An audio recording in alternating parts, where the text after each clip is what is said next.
Hello, welcome everyone to Next Level Humanity podcast. I have dear Ari Tulla here. Welcome, Ari. How are you? Hey, thank you. It's really great to be here. Yeah, it's great to have you. I'm excited to talk about Elo Health. I haven't used your products yet, but I would love to, and I would love to hear about whether you're building new products, where are you, and first, shall we start with your background and how did you end up with Elo Health? Yeah, certainly. And I mean, we need to correct that you haven't yet tried the products. I mean, happy to help on that. Yeah, I would love to. As a health freak and a fitness freak, I would love to. So yeah, I come from northern country of Finland. That's why I speak maybe funny at times. And I've been in the US now for almost 20 years here in the Bay Area. And what I do, I built companies. So I got lucky to start this already in late 90s. Got to the Web 1.0. My roommates are building a company, so I hopped with them, and we were building websites for the first companies in the early Web 1.0 era. And then later I worked quite a bit in the video gaming world, and 15 years ago decided to jump into healthcare, and I'm now building my third company in healthcare called Elo Health, and the previous two focused on helping people to access healthcare better. And we have a might problem in not only the US but in the world, where how do you find the right doctor? So we're trying to address that problem. And but yeah, I really feel passionate about the idea that we can use tech to help people to, make healthcare better, access better, find the right care, and also use nutrition and other things like, exercise to help you to not only get healthy, but also stay healthy and live longer and live good life. And Elo Health is my kind of playground on trying to address the problem that we have in the world today, which is that we are eating food that is causing illness. Most of us are metabolically sick, and it's because we don't move enough, we are too stressed, but we also eat the wrong food. And the whole system today of food is very, very complicated and not very helpful for us to stay healthy. So that's what we try to do. We try to turn food into medicine. Yeah, I think most people eat too much due to probably eating too much sugar.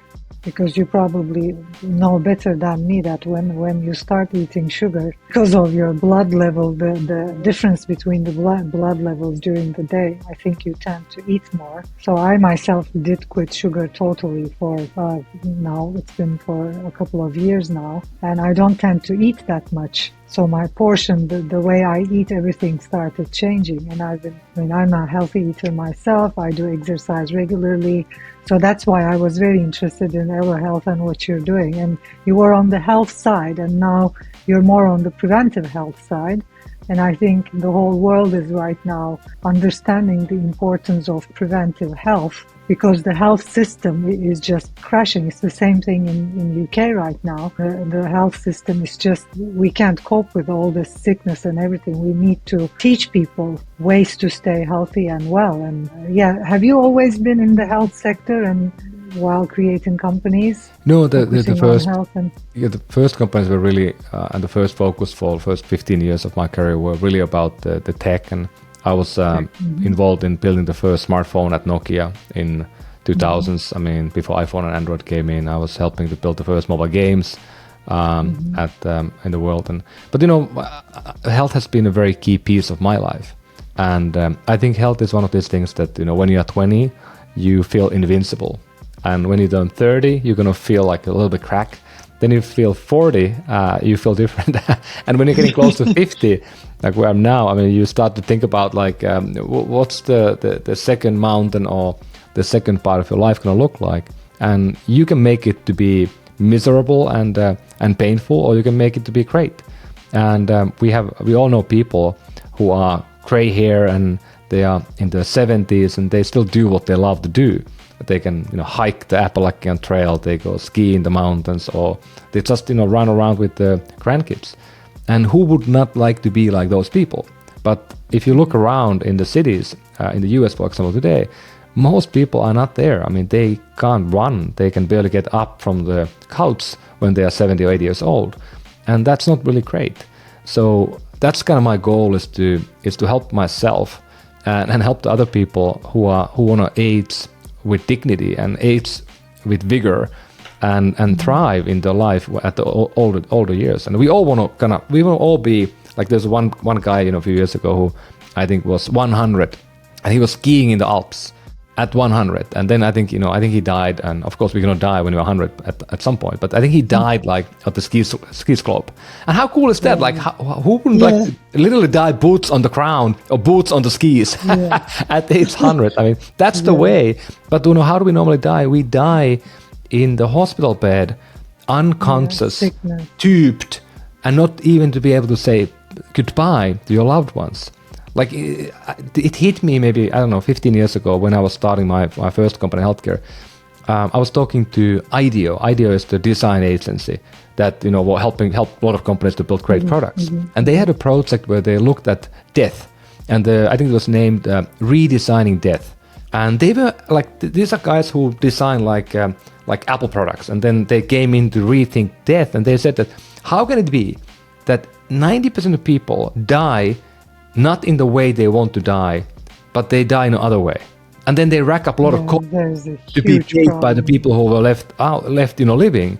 And that's weird, because everyone wants to die with the family and hold hands and say the last words and then go away, sleep away.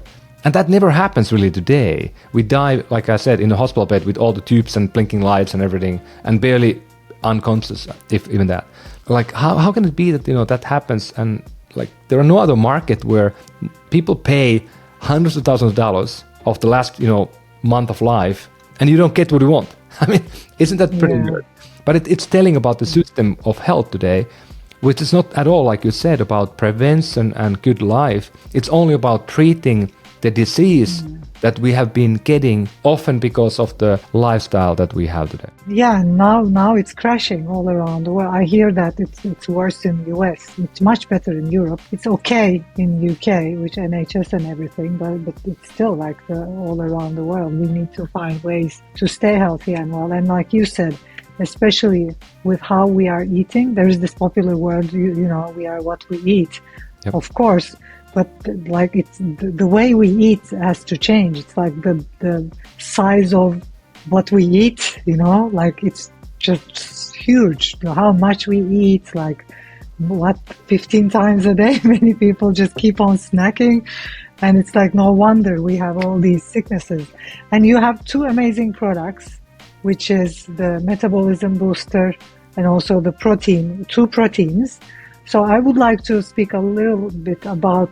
Obviously, you're very much into protein, and you probably did a lot of research. I saw a lot of your articles and everything. Shall we talk a little bit about the importance of protein and maybe amino acids and for the body, because you have amazing two products. One is the metabolism booster and one is the after workout, or I'll leave it to you, of course. You're the pro.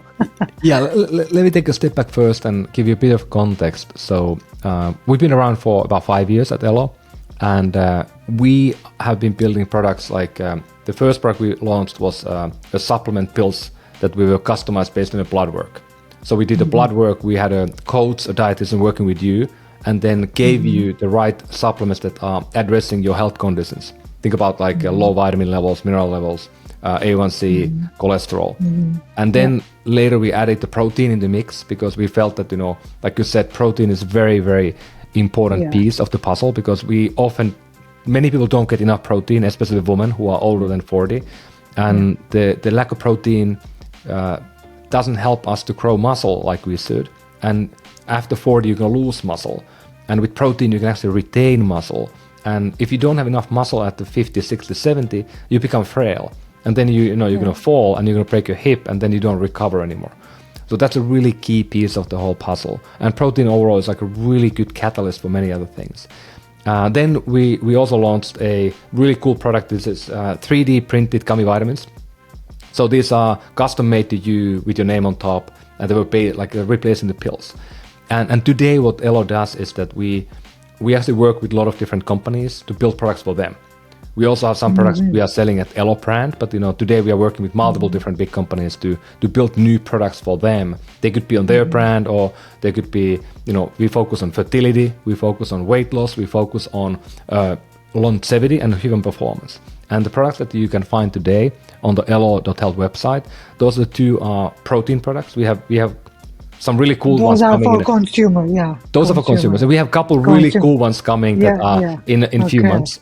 So we worked with this company called Outside in the US. They are the biggest outdoor community in the world. They have 80 million members, or 80 million people, reading their content on a monthly basis. And they own basically all the magazines for like running, cycling, triathlete, anything you can think about outdoor, like backpacking, cycling, mountain biking. They own websites also in all of those. They also own apps like Map My Run, Map My Fitness. They own Trailfork. So it's a huge community. So we work with them now to build these new products for the active people who want to age with dignity and thrive. And the first two are a product for metabolism and a product for recovery. Because often if you do exercise, there's a huge benefit of having the right product post-workout. You're going to recover faster, you're going to grow muscle, you're going to fulfill your energy depletion. We give you carbs.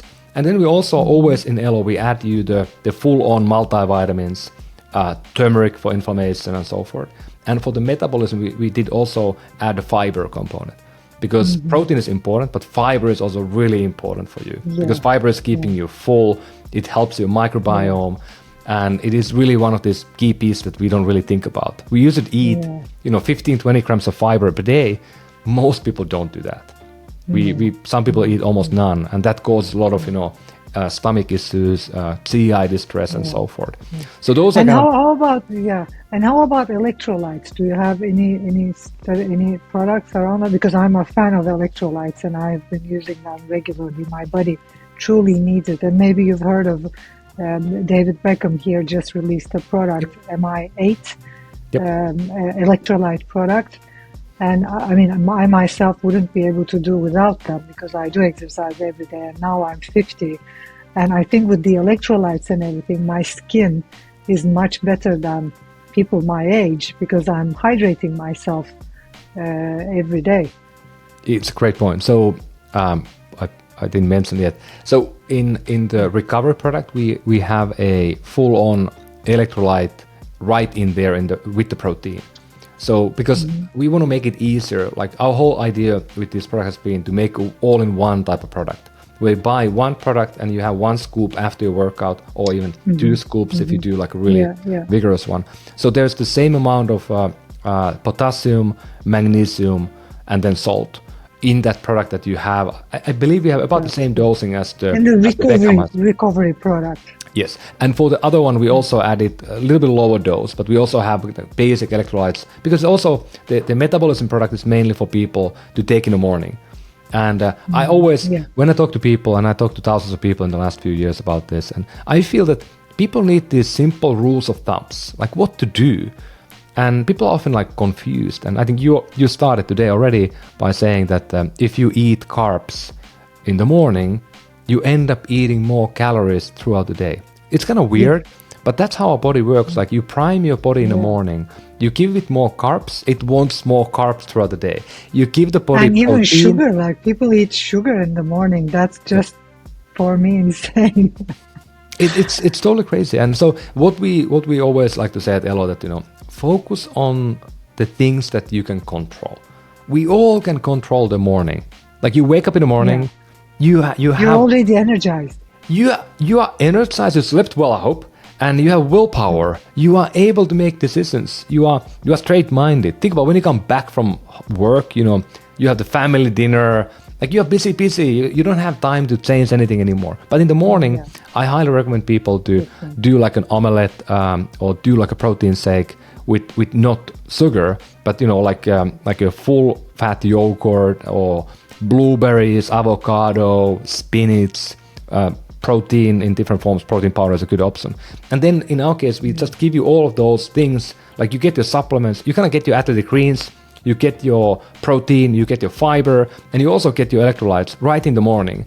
And then you have a really good start for the day. And then lunch, we always tell people, have a good salad with some protein. And then the dinner, don't worry about it. Have what you like, maybe indulge, but don't do it too late, and don't drink too much alcohol because then you lose your sleep. But that's and kind of the also recipe. don't eat too much, portion Yeah, wise. totally. But that's the That's like recipe, and my you know thing.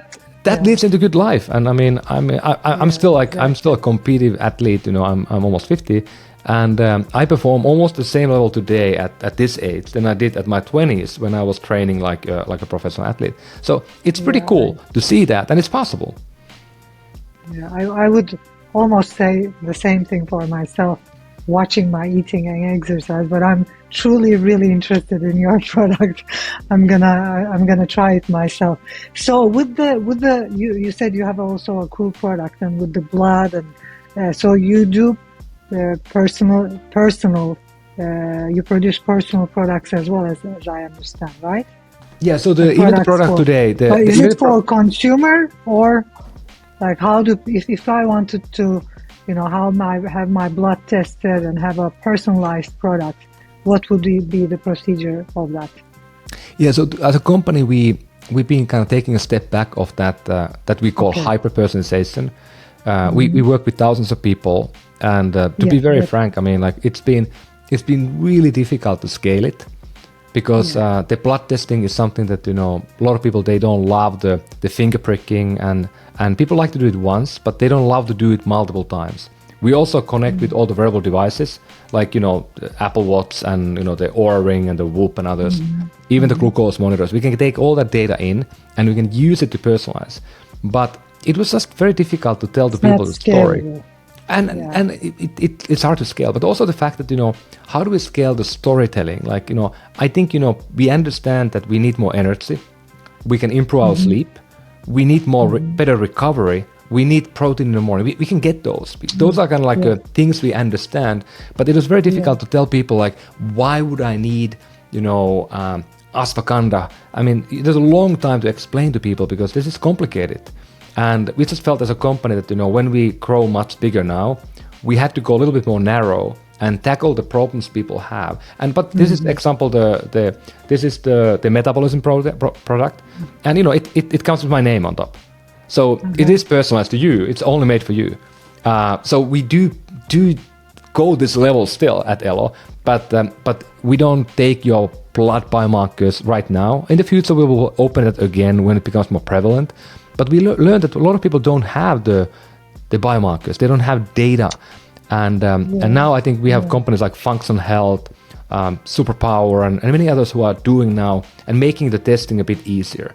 And now I think Whoop, the band, they're gonna have their own blood testing coming soon. So it's becoming more prevalent. So you can use their data, and maybe in the future. So let's go back to you being a founder and you being an entrepreneur and the whole entrepreneurial journey, because you're a serial entrepreneur. We have a lot of listeners who are entrepreneurs, first-time entrepreneurs, second-time entrepreneurs, founders, investors, angel investors, a lot of people in the tech community and startup world. And I usually like talking about the first 1 year of the entrepreneurial journey, which I think is the most important, most challenging, most important, because I think if you do things right the first year, which is understanding the customer, doing deep dive research on what truly your customer needs, whether it's B2B or B2C, and really diving deep into it. Like I sometimes ask, we have an accelerator and a program, and we sometimes ask to our founders to write down 99 problems of their customers so that they can dive deep. So the first year, if you nail it, you create a great product to a big market. But if you don't do that, everything you do afterwards is just nonsense.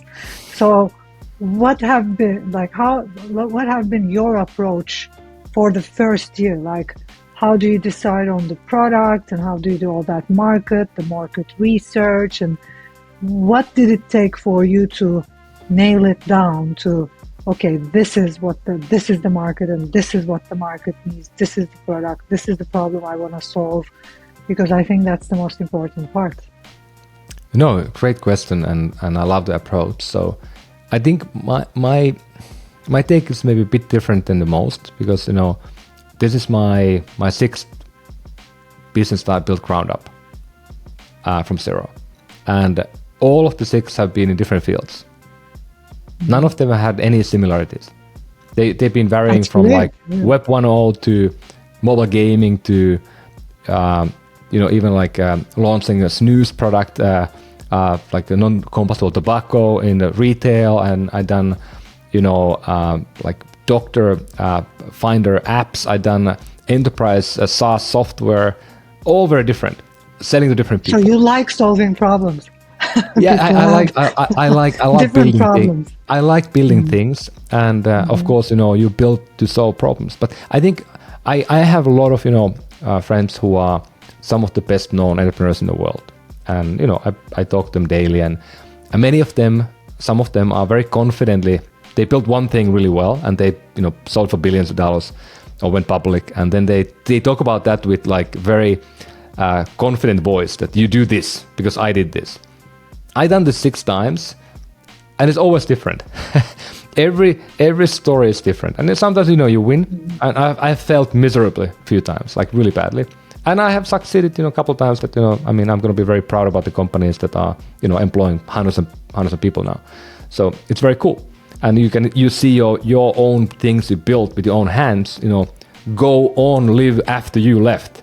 And there are hundreds of people working still every day on these companies, and that's pretty cool. And I'm not even involved as a board member. I'm like I own shares, and I get money out of them, but I'm not even involved anymore. So for me, it's all about the beginning, more from the perspective of: are you building something? Are you doing something that is adding value to you? Are you believing in this yourself? If not, then it will not work.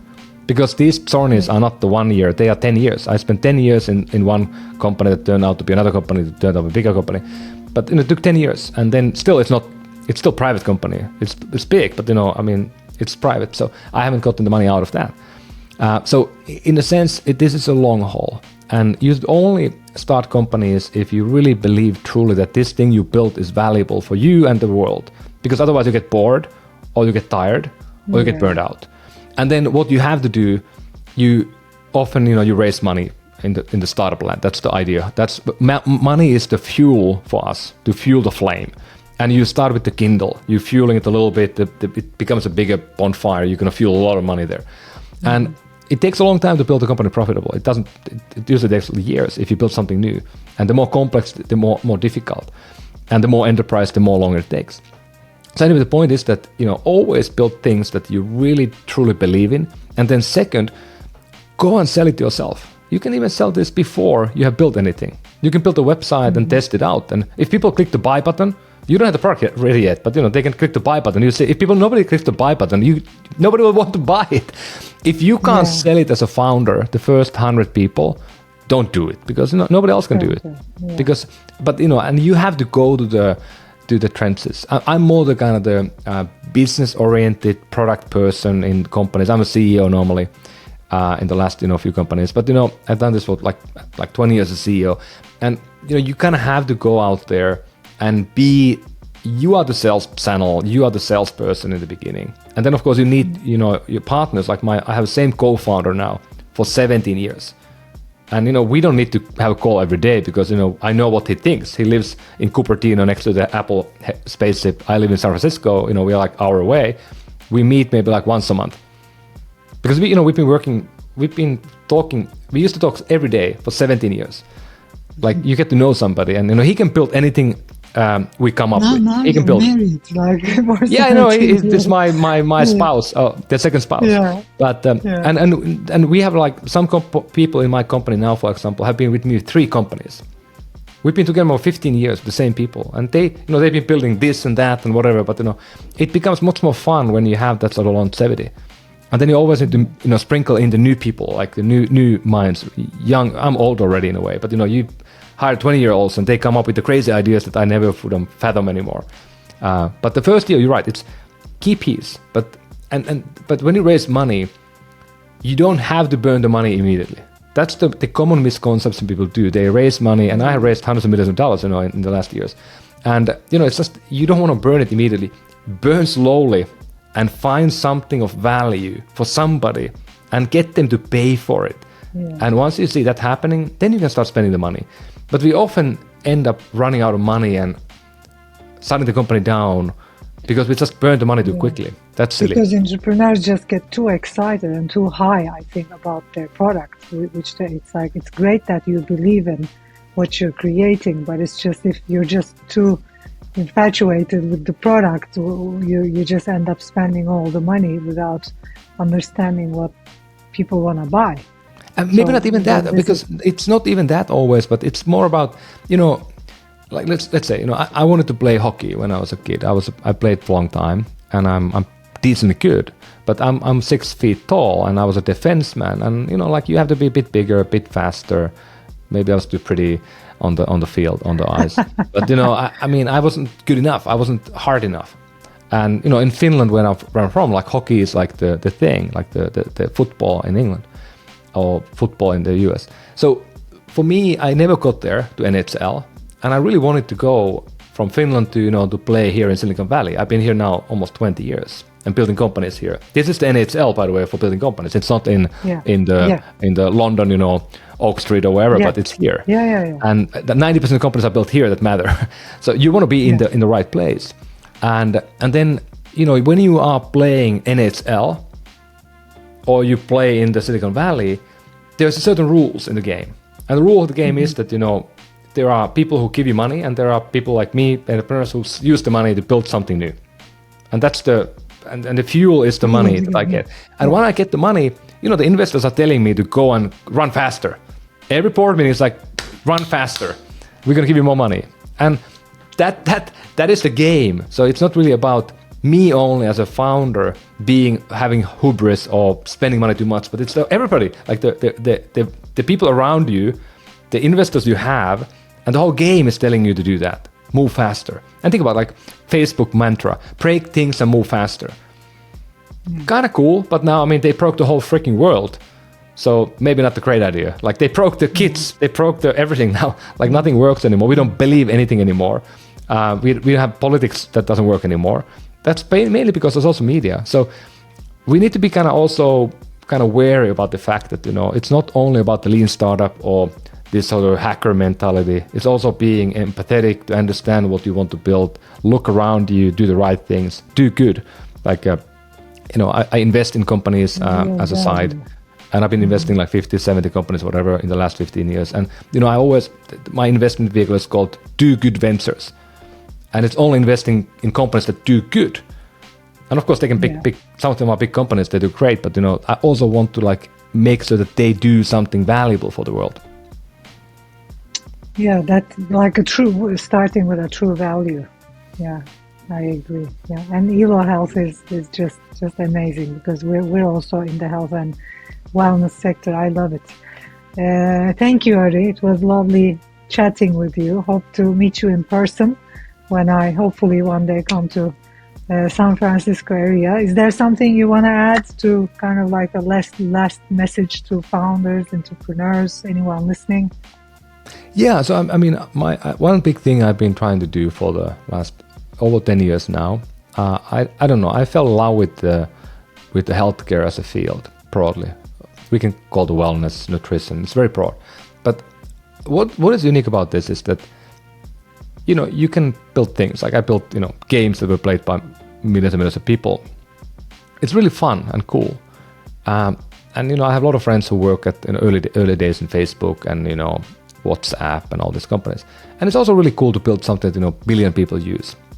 Or they work on Google search and so forth. Now a lot of friends who go work at the LLM companies like OpenAI and others, Anthropic. And it's really cool. But to me, it's also important to think about like where can you have the biggest impact. And many people, like maybe 10 years ago, they were, hey, I'll build another photo sharing app, another Instagram. It's very hard to build another Instagram if they already were bought by Facebook and they are used by a billion people. Don't go build another photo sharing app, another game, another app, but go build something that has a meaning. Because I love the companies that are coming to me and they tell me a story. And I can see often that, there is some really authentic things. There's one company, I don't name names here, but they came to talk to us at Techstar. I'm helping there as a mentor and investing. And they came to us and said that, we are building a way to liquidate animals like, you can cremate an animal, but they are liquidating it in a way that you can do it like it's just cleaner and easier to do and so forth. Yeah. And they built a system that you can actually like take your animal who dies. They die, they always die because they live less than us.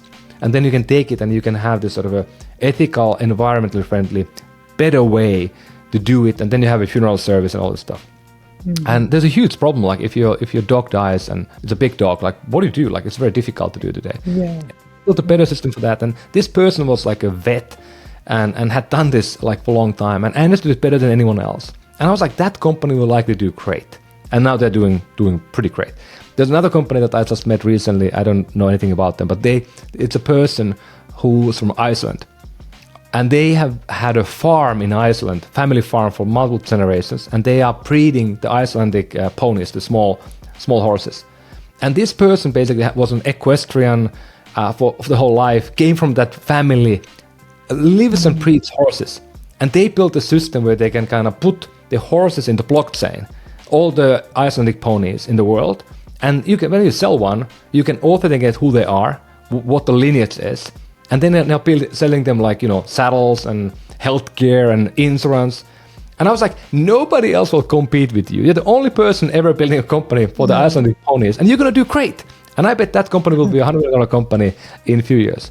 But that's the thing, like you see true passion and you see that this person is the one person in the world who has the passion. Nobody else has it.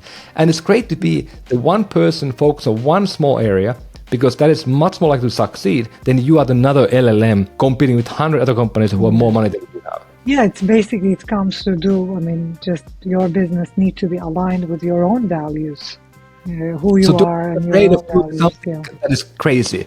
The more people tell you it's crazy, it's maybe a better idea. Yeah, I agree. Thank you. That's a great message for our entrepreneurs. Lovely speaking with you, Avi. Thanks for everyone who's listening and who's watching us on our YouTube channel. And I'll see you in the next episode. Thank you. Thank you. Hey, thank you. Have a great one.